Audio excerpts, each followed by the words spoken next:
Finances are always one of the top issues that cause marriage strife, and with more online options than ever, there are some things we need to talk about when it comes to money, marriage, and the internet. So, today, Dr. Kim will be sharing how to stop financial disagreements that stem from online shopping or any number of other expenses. Before we get into today's topic, I want to let you know about an awesome resource we have if you are struggling to get on the same page with finances.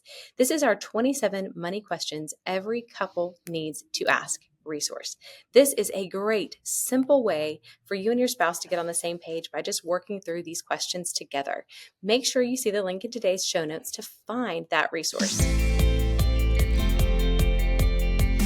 So, Dr. Kim, let's talk about online shopping and all the other things we could do online with our money. How often is this an issue for couples, and what are you seeing? Oh, I think it's a growing issue. I think people are comfortable with it. There's a time that people would I remember a time when people, I'm not giving my credit card to anybody, and so Right. you Yeah. had this stigma of, they're gonna whatever. Well, that way, and I think COVID played a good big part of it because it couldn't get out, and Mm, so we kind of turned to online shopping. I think people got mhm. comfortable with it. They liked the convenience of it. I think a lot of moms figured out, oh my gosh, having my grocery delivered when I've got 3 kids at home is Yeah. really a blessing, a nice thing to Mhm. do. I think it's something that has grown. It's become more part of our culture. So when does it become a problem? I think for some people it's a convenience. I think for some people it's kind of a habit, and then I think for some people it's probably become kind of an addiction. It's like Mm. that you're just doing all the time, and if you go a day without 2 boxes from Amazon, you feel like you're Mm. going through withdrawal, and Oh my there's gosh.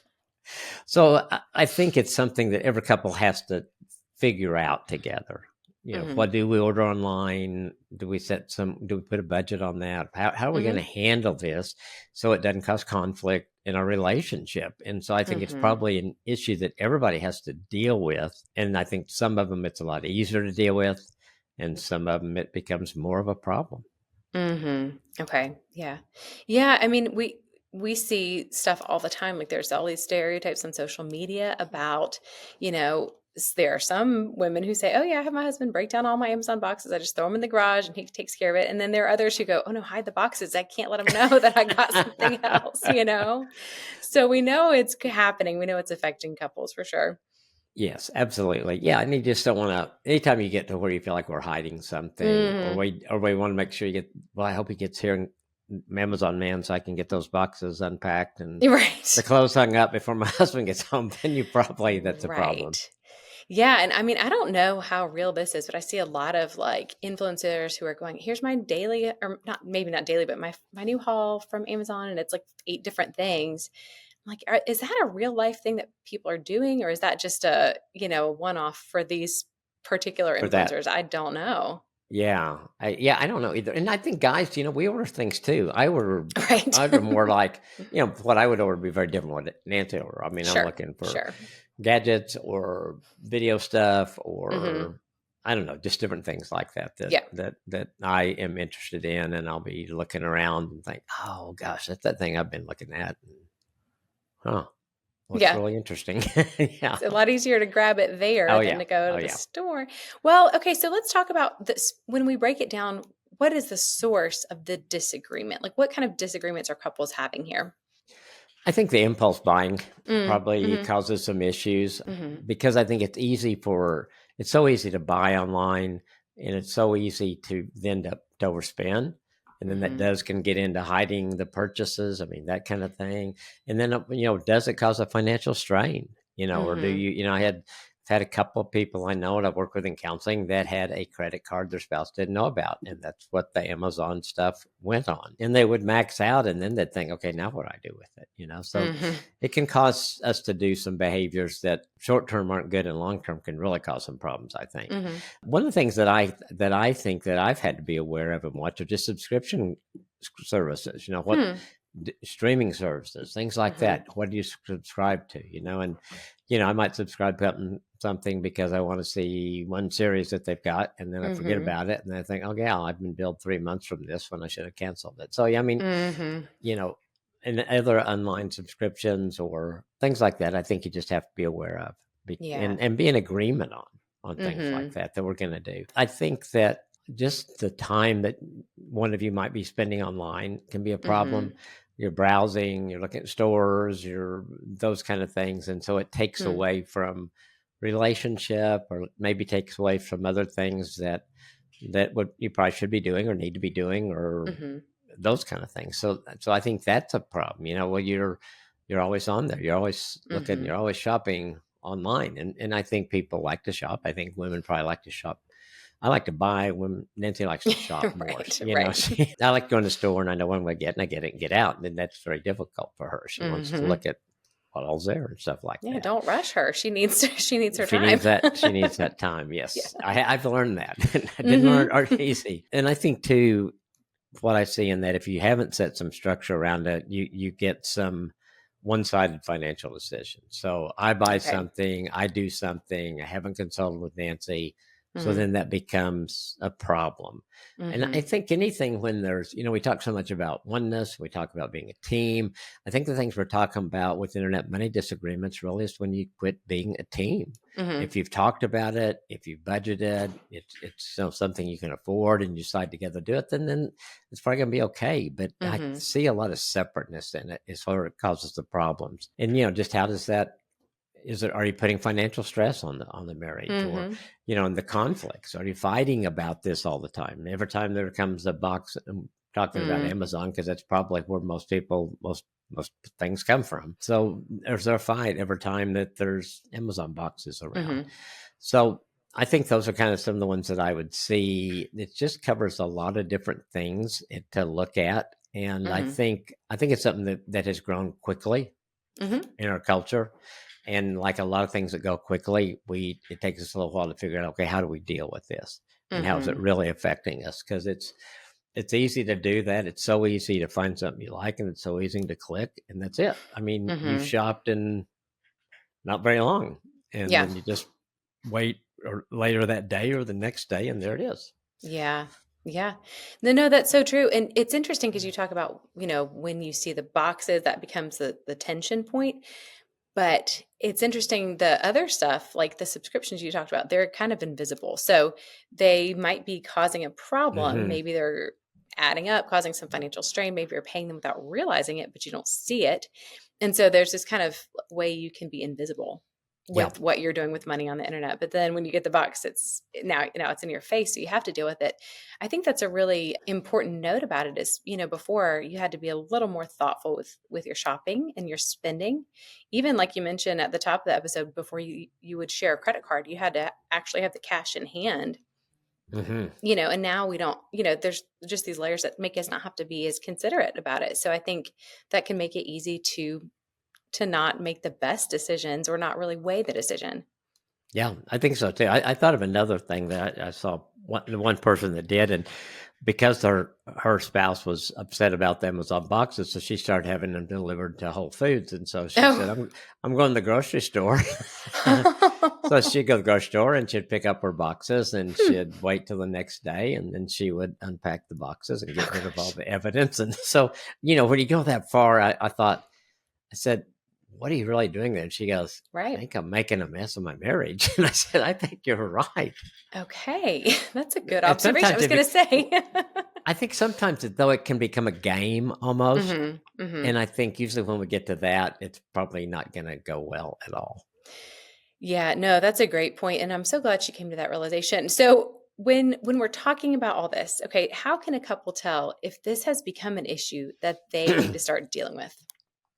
Well, obviously, if excessive spending is there, and all of a sudden Mhm. that you're not able to meet your bills, you have financial Mhm. difficulties, maybe you have credit cards that have gotten maxed out, maybe and then you've got other bills you can't pay because of that, unnecessary purchases or impulsive purchases.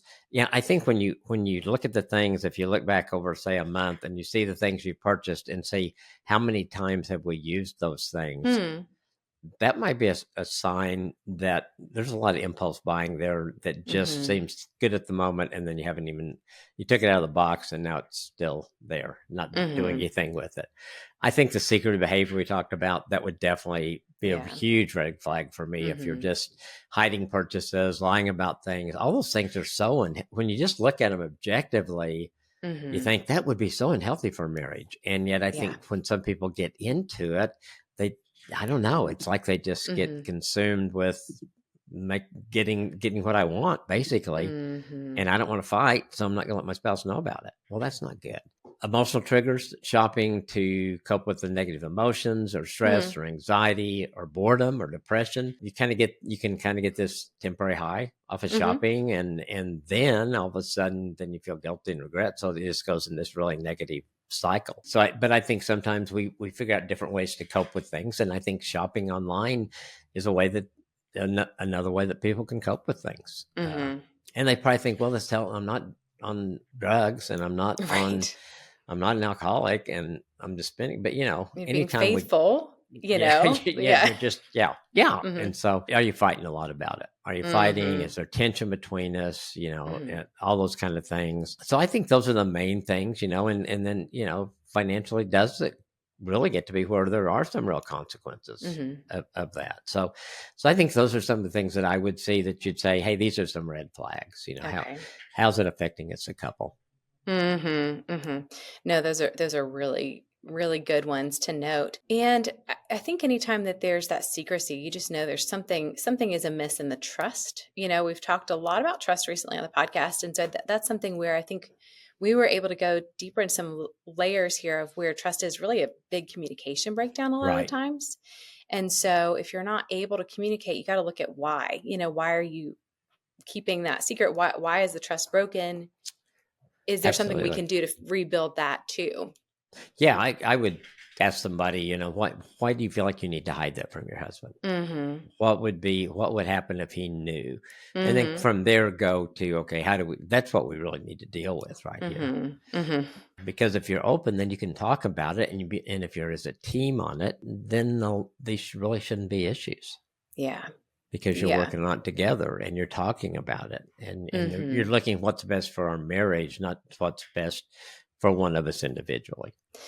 Yes, absolutely. And I think that's where you made a really good point that you just get fixated on getting the thing you want, which is, we've all been there. We all get that That's feeling. right. Absolutely. But Right. in marriage, we're called to account on that. It calls us to temper that selfishness and not always go after that thing we want all the time. Yes, Mhm. absolutely. Yeah, I mean, that's just we're selfish. We know that Right. from watching a kid the first time he grabbed something from his Yeah. brother or sister, or from Mhm. another kid on a play date and said mine or something like that. I mean, Mhm.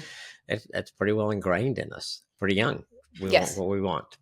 Yeah, so essentially, when you really get down to it, this is another way that, I mean, this is the beauty of it, is that it's a sanctifying process, but also Yes. the pain is that it's a sanctifying process. So Yeah. it's really where the rubber meets the road with these specific issues. And this is a great place to handle that. And so we'll talk about some specific ways to do that, but just to go a little deeper, it's going to be an issue for almost everyone who has selfishness, which is all of us. Which is all of it. It's all of us. Exactly. Yeah. Yeah. So let's talk about when couples get into that really tough point and they're stuck. What helps them find some resolution? Well, I think you got to have some communication, Mm-hmm. because usually you've been hiding it, things like that. So I think you've got to get on the table. You got to, I think you talk about the issue, but you also kind of look at the bigger picture. What really is our financial situation right now? What are our goals Mm, financially? What are the concerns that we have? And getting on the same page where if the trust has been broken, you can begin to build trust back again mm-hmm. because you're communicating on it and you're being transparent and honest with each other. I Mm-hmm. think from that also just setting your financial goals together. I Mm, think it's hard if one person sets the goals and tells the other person this is what we have to do. I think you've got to be involved. You got to have input. I've had mm-hmm. so many times when maybe a husband is doing that and the wife says, but what about this, and this, things that the guy didn't think about, what we Right, spend right. on stuff for the kids, or, hey, they've Mm-hmm. got, each month, it seems like we have about X number of dollars of extra things for the kids at school. And, Mm-hmm. things like that you've got to work together on Yeah. your budget and setting your financial goals and stuff like that. I think to make sure that you both have input is so much, such a big deal. I think if there Mm. is debt, you got to deal with it together. Like the way we do things, I write most of the checks, but really now where so much stuff just comes out of our account or things like Mm-hmm. that, our financial decisions, we just usually it's when we go buy something that's out of the ordinary or Mm-hmm. decide to do something out of the ordinary. The groceries, utility bills, all those things are just day to day stuff. Or are you? Mm-hmm. We really don't talk about that much anymore. But then the other things that are outside of that, it's like, okay, we want to buy it. Say we want to buy something that's $500 or more. Okay, let's talk about this. Do we? Mm-hmm. And a lot of times they just say, well, yeah, I want you to have that, or else I want you to have that, or oh, yeah, I think that would be, yeah, I probably won't use that as much as you do, but I think it's gonna, yeah, it's fine. Let's do this. Or we Mm-hmm. decide, that's kind of something that because the neighbor got it, we thought that looks really cool, and but do we really want that or need that? And we might say Yeah. no. Just to talk about it, I think is such an Yeah. important thing. I think sometimes one thing that can really, if you really get stuck, I would get professional help. I would get a Mm-hmm. financial advisor. I'd go to a counselor, something that can help you Mm-hmm. deal with it at maybe a level that you figure out, okay, right now we need some guidance and help. We want to be able to do this on our own eventually. Right now Mm-hmm. we need to help to get there. And then I think just being understanding with each other, empathetic with each other, understand where the other person's coming from, just trying to put yourself in their shoes a little bit. A lot of times, one of the Mm-hmm. things we talk about in premarital counseling, are you a spender or a saver? And Mm-hmm. and it's something you need to talk about. And usually that comes out of your family of origin or Mm-hmm. one way or the other. My parents were savers. We never had anything. So I got some money now, I'm going to spend it. Or my Right. parents spent all the time. And, they were always short of money and I'm going to be saver. So to look at those kind of things and how does that affect, Mm-hmm. if you're Mm-hmm. both savers, probably that's a little safer because you're not going to go Mm-hmm. into debt, but sometimes maybe you can take it to an extreme. Right. Right. Right. If it's you got a spender saver, then you want to make sure you get some balance there. That's where understanding and empathy. If you're both spenders, you probably need to call it financial advisor because Yeah. it is, it's harder like that. Yeah. Yeah. If you both are, Uh-huh. and then I think the other thing is the understanding the empathy and just get away from blaming each other. Get it down to, I mean, it doesn't do you good to tell your spouse, you did this, you did that, it's all your fault, blah, blah, things like that. I mean, Mm-hmm. that's not really going to resolve things. So No. I really say, we got an issue here. Let's talk about, let's figure out together what we need to do. Mm-hmm. That way, I think you're going to come to a solution that works for both of you, that you're both invested in, and Mm-hmm. that makes sense for everybody. And nobody walks around thinking, well, I'm such a bad person, or it's all my Mm-hmm. fault, or it's all your fault, or things like that. Those things don't really help a marriage, I don't think, at all. No. Be No. honest, be transparent, but then, deal with it, not Mm-hmm. beat yourself or beat somebody else up with it.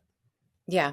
No, that's a great word. And I think too, it's like if we talked about the trust, but if you don't have this communication, this trust, and this transparency, you're not going to be having intimacy, fun, closeness, good sex life. Right. All those things are going to fall apart when you don't have that ability to be connected and transparent. So it's not just relegated to the checkbook. It's going to bleed over into everything.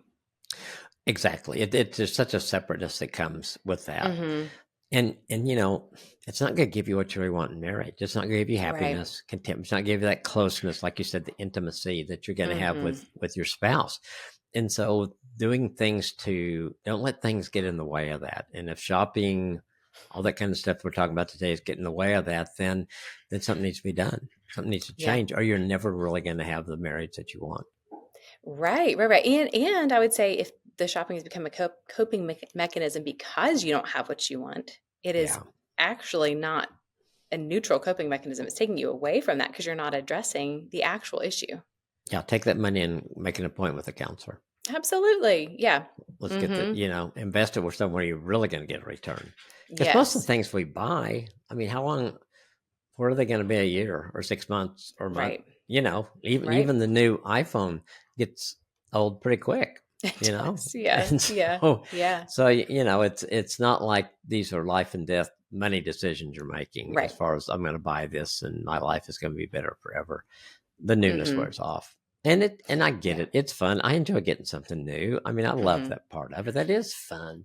But I think it's got to be done in the right way. And it's got to be Yeah. done where it doesn't hurt your marriage, and it's something that you can both enjoy, or both enjoy that Hmm. the other person is enjoying it or has that. Yeah. I mean, I keep coming back to the phrase a coping mechanism where it's not, you're not just Yeah. buying it just because you need to have a new purchase to make you feel better about something. Right. Right. It's so easy to do now. Yeah. Well, so that does lead us to a really, I think it's a valid question here. Do you think it's worth it to shop online, and when or when not? Yes. Hmm. I think it is. I think the convenience, time saving, those kind of things, I think it can save time and effort. I know Hmm. moms that have the groceries delivered and probably Hmm. began to do it some during COVID, but realize, oh my gosh, and most of them are, pretty reasonable to do that, Hmm. to do something like that. So I think things like that are helpful. Maybe together, if you find something that is a good deal, maybe Hmm. there's online, even retailers with brick and mortar stores, sometimes they offer things online. And so Hmm. if there's something that you guys have on your list that you're going to buy something that maybe it's a good idea to do that. I think you can get a wider selection depending of Hmm. that.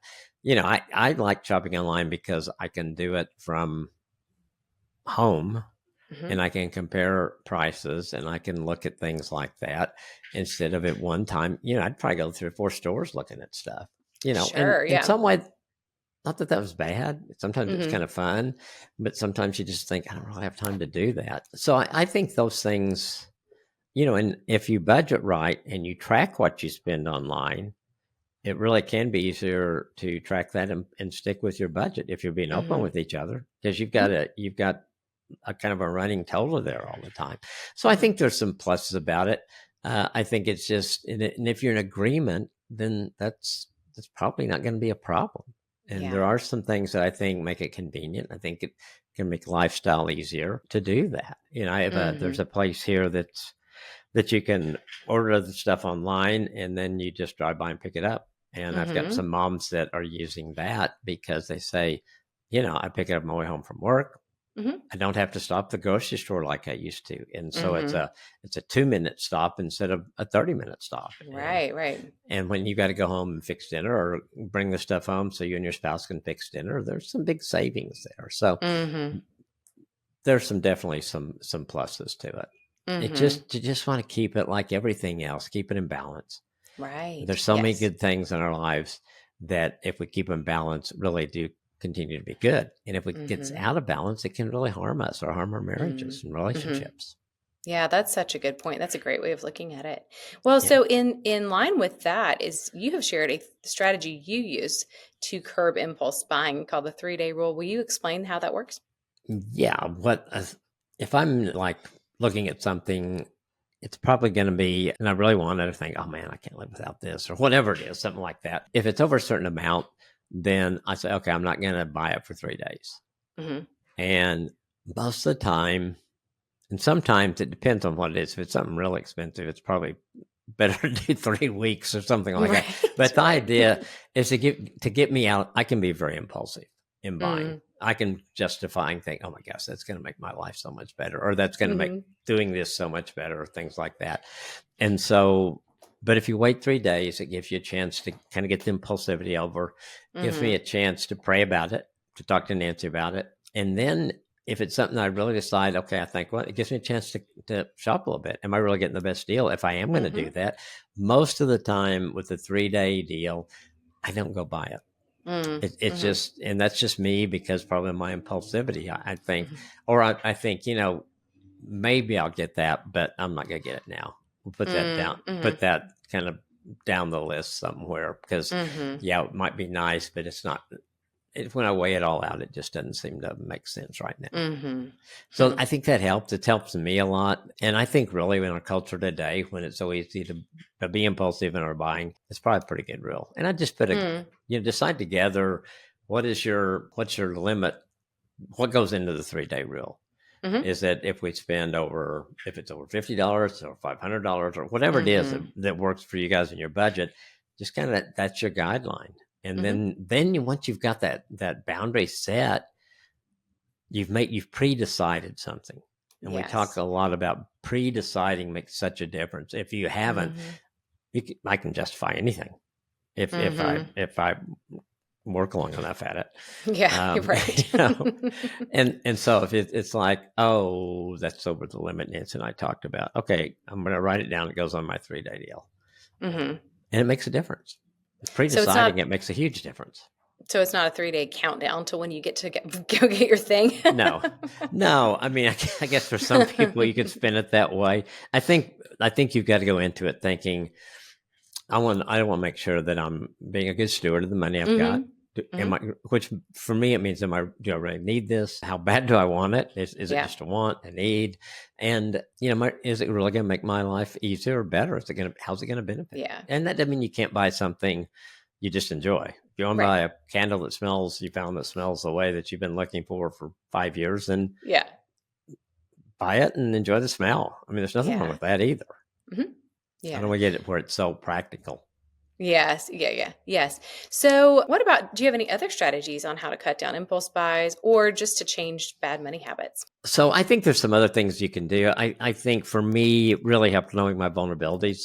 That really helped a lot. And just being honest with yourself, Yeah. am I Mm-hmm. shopping just to cope? Is it because I'm anxious or I'm bored or what's my vulnerability? When do I get on and make some kind of bad money habits or Mm-hmm. decisions online like that? I think knowing some of those sites that you're more vulnerable to, and so limit or eliminate your time on those sites. If Mm-hmm. I'm going, one of the websites I like is Edorama, and they sell all kind of technical stuff for video and audio Mm-hmm. and stuff like that we use for the podcast and different things like that, or some new little things are coming out. Well, most of the stuff that's on there is not cheap. And Mm-hmm. so, if there's not something in the budget to buy something from them, I'm not going there. I'm not going to go in there and Mm-hmm. waste time. And so I try to go there when I think, okay, I've heard about a piece of equipment or something that I think could really enhance what we're doing. We always want to try Mm-hmm. to do things with excellence. And we do have some money in the budget. And so I can go on and I can look and kind of explore and talk to one of their people and get some input about it. Mm-hmm. And so I think that helps me. And I think the other just is browsing. And I know for a lot of people, browsing is just kind of a pastime, Mm-hmm. but I would limit it just so you don't, because I think it's just like when you're doing anything on your phone or computer or mobile device, the time can pass pretty quickly, and Yeah. so is that the Yeah. best use of my time during Mm-hmm. that? And do I really end up making a good decision or end up spending money I shouldn't? And just some ways, those ways, the browsing, limited time on certain sites, knowing your Mm-hmm. vulnerabilities. I think all those things can help us to cut down the impulsive buying Mm-hmm. and just making some bad money decisions that are going to Yeah. affect us. Mm-hmm. That's a really, really good point that you make about just really pursuing that self-awareness and being honest about it. Because I think that is a hard part here when you're focused Yeah, on the physical acquiring the thing you want. It's kind of hard to see past that sometimes. But you're making such a good point and just really speaking like a counselor to us, which I appreciate. So I think that's something if somebody's having a hard time getting that next layer, that would be a great place to pursue some counseling. Or we have a really good resource we've created also called the self-awareness check-in, which hmm is a really helpful process because I feel like when we talk about becoming self-aware, it feels like a lot. And so this guide gives a really specific, detailed, practical way to approach that. That just makes it easier to get some kind of handholds on that process without it being like, oh, you have to just sit down and figure out your entire life. Like it's a little right. more guided and directed. So that's something I'll link in the show notes too, because just when you talk about bridging that, from where you are to where you want to be, sometimes it really helps to have a guide along the way. Absolutely. And I think it's something you can do prayerfully. I think, Mm-hmm. I pray a lot for God to be the person God wants me to be. Yeah. And then I can't just pray that and then just forget about it. It's Yeah. like, as I go through my day, what is God teaching me? What is he telling me? What is he Mm-hmm. bringing to my mind? And I think it's such a cool process to do with God, and then to use a Mm-hmm. tool like the ones that we have or some other tools like that Mm-hmm. that just help the process. But I think the more we become who God created us to be, the happier we are, the happier Mm-hmm. the people around us are. Our lives have more meaning. We're focusing on the things that God wants us to that really do Yeah. bring us that joy. And Mm-hmm. so if that's what we're really pursuing, then some of the things we're talking about today really fall into place pretty Yeah. easily. And sometimes I think it's just we just hold on to some things so tight, we just think, I don't want to let go of this. I don't Right. want to give this to you, God. I'll give you everything else, but can I keep this Mm-hmm. fist closed? Mm-hmm. And then you realize when you finally open it up, well, was that so hard for me to do that? Yeah. Because of Yeah. what God teaches us and shows us. So all of this really can come back to just letting God really work in your life. Mm. Let him guide you in this. Mm. And I think you're going to find out that he does, and that he wants what's best for you. And if some of the things we're talking about today, if they really are causing a problem in your marriage or in your life, why not let go of it? I mean, Mm. why not give Mm-hmm. God the chance? It's not working the way you're doing it. So why not Mm-hmm. try it his way for a while? Mm. Well, that'll preach. But I do have one more question for you. Do you have do you have any final piece of advice for us today? Yeah, I think we probably hit something with most people today. I think Mm-hmm. just in the culture we live in, it's hard not to. And it's not hard to, we have all the comparison things. We know what someone else has or buys. I mean, social media, you think, oh my gosh, look what they get. And so I think it really is making those decisions together. How we're going to spend our Yeah. money, how we're going to handle online shopping. But the core of it is really how do we have a marriage that makes this really easy to address and easy Mm-hmm. to work on together, instead of something that puts a wedge between us. And if you feel like it's Mm. putting a wedge between you right now, I'd encourage you to sit down with your spouse and say, hey, I listened to this podcast today. I think Mm-hmm. we need to do some things different here. Can we talk about it and go from Yeah. there? Yeah, that's such a great point. Yeah. I mean, you've given us so much great insight today that, I mean, this thing got deep. I didn't really know how deep it was going to get. But that's just such good advice too, and such a helpful perspective to get us, reoriented to really having the marriage and the character that God wants us to have. So that's super helpful and a great place for us to land today. So as we're wrapping up this episode, don't forget about our 27 money questions every couple needs to ask. You can find the link to that resource in today's show notes, as well as for the self-awareness check-in. We also have a contentment challenge I'll link there, because that really does play in with a lot of the things we've talked about. And as always, if you need anything from us, don't hesitate to reach out. We love hearing from you. You can email us at info@awesomemarriage.com. You can DM us on Instagram if you're following us there. And if you're not, you definitely should, because we got a lot of great stuff going on over there too, in addition to just some fun stuff. So thanks so much for sharing your time with us today and for listening to the Awesome Marriage Podcast. Have a great day and do something awesome for your marriage today.